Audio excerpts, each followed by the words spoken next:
Regarding the wheels, attached to them I heard them calling, the whirling, rolling, revolving wheels, and each one had 4 faces. The first face was the face of the cherub, the second the face of a man, the third the face of a lion, and the fourth the face of an eagle. The cherubim are shown in Ezekiel 10 as having not only wings and hands, but also being full of eyes, encompassed by wheels within wheels.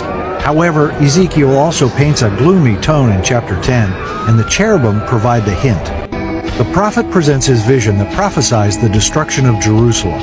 In Ezekiel 9:3, the Lord has descended from his throne above the cherubim to the threshold of the temple, while in 10:1 he returns again to take his seat above them. In the calm before the storm, we see the cherubim stationed on the south side of the sanctuary. Being stationed in position toward the city, they witness the beginning of the gradual withdrawal of God's glory from Jerusalem. The fluttering of their wings indicates immensely important events to follow. Chapter 10, verse 5. Then the cherubim rise up in preparation for the departure.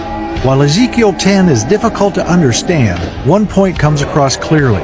The cherubim are associated with God's splendor. This chapter is one of the Bible's most cryptic and yet evocative passages about God's grandeur, and it involves angelic beings. It should be read with care and prayer. Few other chapters in the Bible give the reader a feeling of God's greatness and glory. While the seraphim and cherubim are members of distinct hierarchies and are shrouded in mystery in the Bible, they have one thing in common: they constantly glorify God. But as wonderful as angelic and heavenly beings are, they pale in comparison to our heavenly Lamb, the Lord of glory, before whom all powers in heaven and on earth bow in holy worship and breathless adoration. For the choir master, to the tune of "The Lilies of the Covenant," a psalm of Asaph, "Hear us, O shepherd of Israel, who leads Joseph like a flock.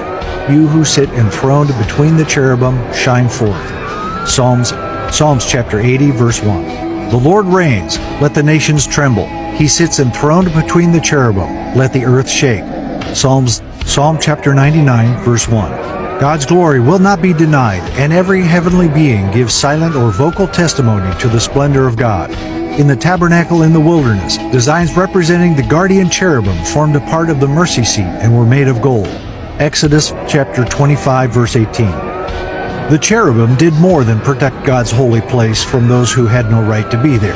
They also assured the high priest's right to enter the holy place with blood as the people's mediator of God. He and he alone was allowed to enter into the inner sanctuary of the Lord. By right of redemption and in accordance with the status of believers, each true child of God now has a straightforward access as a believer priest to the presence of God through Jesus.